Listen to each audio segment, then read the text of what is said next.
नमस्कार, मैं डॉक्टर लक्ष्मी गुप्ता, सह प्राध्यापक समाजशास्त्र। आज हम बीए सेकेंड ईयर का फर्स्ट पेपर पर चर्चा करेंगे, जिसका विषय है वैज्ञानिक पद्धति, साइंटिफिक मेथड्स, जिसके अंतर्गत हम पढ़ेंगे विज्ञान का अर्थ, विज्ञान की प्रमुख विशेषताएं या तत्व, वैज्ञानिक पद्धति का अर्थ, वैज्ञानिक पद्धति की विशेषताएं, वैज्ञानिक पद्धति के चरण और सामाजिक अनुसंधान में वैज्ञानिक पद्धति के क्या उपयोग हैं। सबसे पहले हमें जानना आवश्यक है कि विज्ञान क्या है। साधारणतः लोग विज्ञान को केवल विषय सामग्री से ही लगाते हैं। इस दृष्टि से वे केवल रसायन शास्त्र, भौतिक शास्त्र, जीव विज्ञान, वनस्पति शास्त्र आदि विषय को ही विज्ञान मानते हैं। वास्तव में विज्ञान अपने आप में विषय सामग्री नहीं है। यह वैज्ञानिक पद्धति से प्राप्त किया गया व्यवस्थित ज्ञान है। स्टुअर्ट, कार्ल, विसेंस, लुंडबर्ग, फरफे आदि वैज्ञानिक ने अपने अपने तरीके से इसे परिभाषित करने का प्रयास किया है। अगर हम सामान्य दृष्टिकोण से देखते हैं तो विज्ञान का संबंध किसी विशिष्ट प्रकार के विषय सामग्री से नहीं होता, बल्कि वैज्ञानिक पद्धति से प्राप्त किए गए क्रमबद्ध और व्यवस्थित ज्ञान से है। यानी इसका संबंध किसी विषय सामग्री से नहीं है, वरन वैज्ञानिक पद्धति से जो क्रमबद्ध और व्यवस्थित ज्ञान हम प्राप्त करते हैं, विज्ञान का संबंध उससे होता है। क्रमबद्ध व्यवस्थित अध्ययन के लिए कौन कौन से तत्व हैं? जैसा पहला है अवलोकन, यानी अवलोकन के माध्यम से ही हम वैज्ञानिक पद्धति का प्रयोग कर सकते हैं। जो चीज़ें हमें आँखों से दिखाई देती हैं, वही तथ्य हमें संकलित करना चाहिए। किसी की कही सुनी बात पर हमें विश्वास नहीं करना चाहिए।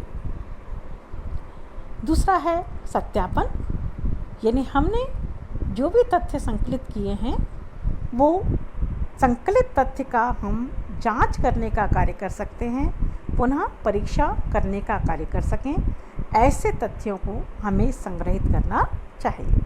जिन तथ्यों की सत्यापन संभव नहीं है, ऐसे तथ्य विज्ञान के अंतर्गत नहीं रखे जा सकते। वर्गीकरण, जो तथ्य हमने संकलित किए हैं, उन तथ्यों को हम उनकी विशेषताओं के आधार पर कई वर्गों में विभक्त कर देते हैं, और जिससे जो संकलित किए गए तथ्य हैं, उनका आपस में तुलनात्मक अध्ययन किया जा सकता है। सामान्यीकरण, हमने जो तथ्य एकत्रित किए हैं, जब उनका हम निष्कर्ष निकालते हैं तो कहा जा सकता है कि हम उनका सामान्यीकरण कर रहे हैं, या जो तथ्य हमने इकट्ठे किए हैं उनको एक लघु रूप में प्रस्तुत करने का कार्य करना। भविष्यवाणी, विज्ञान की प्रमुख विशेषता ही यह है कि उसमें भविष्यवाणी करने की क्षमता होनी चाहिए। अगर वह भविष्यवाणी नहीं कर सकता तो वह विज्ञान की श्रेणी में नहीं आ पाएगा। समाजशास्त्र भी एक विज्ञान है। वह भी वास्तविक तथ्यों का अवलोकन के माध्यम से संकलन करता है, और वैसे ही अगर कारण परिणाम होते हैं तो वह भविष्यवाणी करने की भी क्षमता रखता है। पांचवा प्रमुख कारण है वैज्ञानिक प्रवृत्ति। उस विषय को विज्ञान कहा जाता है जिससे संबंधित तथ्यों का संकलन अध्ययनकर्ता वैज्ञानिक प्रवृत्ति को बनाए रखते हुए करे। गिलिन ने इन 5 विशेषताओं का उल्लेख किया है। पहला, तटस्थता या वैषयिकता। जब अनुसंधानकर्ता तथ्यों को संग्रहित करने जाता है तो संग्रहित करने के लिए उसे अपने व्यक्तिगत दृष्टिकोण पर ध्यान न देते हुए जो चीज़ वास्तव में जैसी है वैसे ही तथ्यों को उसे संग्रहित करना चाहिए। उसे बोला जाता है तटस्थ या वैषयिक। वास्तव में जो तथ्य जैसा है उसको वैसा ही संकलित करना।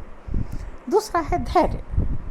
अनुसंधानकर्ता को तथ्य संग्रहित करते समय बहुत धैर्य का पालन करना चाहिए। उसे अपना पेशेंस कभी भी लूज़ नहीं करना चाहिए। कई बार ऐसा होता है कि एक अनुसंधानकर्ता जब उत्तरदाता से वार्तालाप करता है तो उत्तरदाता विषय से भटक जाता है, लेकिन अनुसंधानकर्ता का यह प्रमुख उद्देश्य है या प्रमुख बिंदु होना चाहिए कि वह उत्तरदाता की बातों को धैर्य से ध्यान से सुने। उत्तरदाता को ऐसा कभी भी नहीं लगना चाहिए कि वह उसकी बातों को ध्यान से नहीं सुन रहा है।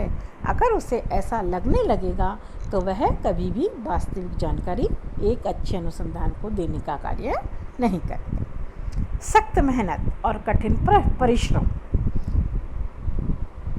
कई बार ऐसा अनुसंधान के क्षेत्र में देखने को मिलता है कि जब अनुसंधानकर्ता फील्ड में जाता है तथ्यों को संग्रहित करने के लिए तो कई बार जाने के बावजूद भी वह अपने उत्तरदाता से संपर्क स्थापित नहीं कर पाता, तो उसे हताश और निराश नहीं होना चाहिए।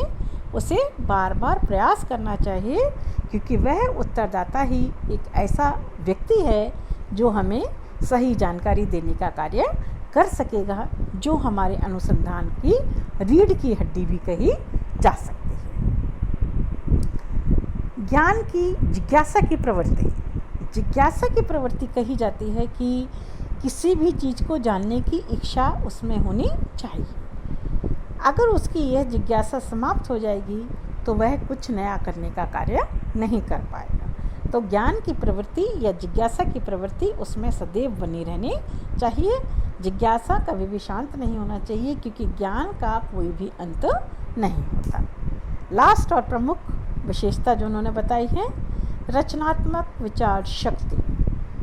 रचनात्मक क्रिएटिव होना चाहिए उसको, कि अगर ये विकल्प नहीं तो दूसरा विकल्प का चयन करना चाहिए, दूसरा नहीं तो तीसरा। तो उसे बहुत सारे विकल्प अपने रास्ते खुले रखने चाहिए कि कभी भी उसे हताश नहीं होना चाहिए कि अगर आज मैं ये कार्य मेरा नहीं होया तो आज नहीं तो कल वो काम अवश्य हो जाएगा।